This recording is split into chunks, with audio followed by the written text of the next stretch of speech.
প্রথমেই সবাইকে জানাই শুভ দীপাবলি। এই দীপাবলি বা দিওয়ালিতে আমরা প্রদীপ জ্বালাই কেন জানো?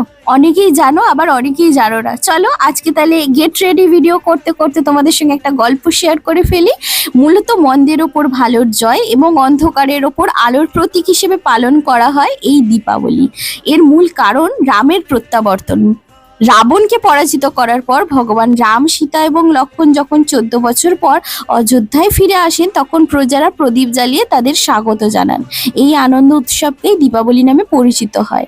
আরেকটি কারণ হলো দেবী লক্ষ্মীর পূজা করা। সম্পদ এবং সমৃদ্ধি দেবীর লক্ষ্মীর পূজা করা হয় এই দিন।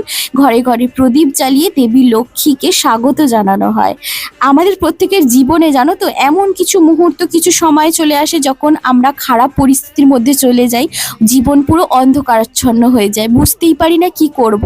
সেই সময় জানো তো, আমরা অনেক খারাপ সিদ্ধান্ত নিয়ে ফেলি।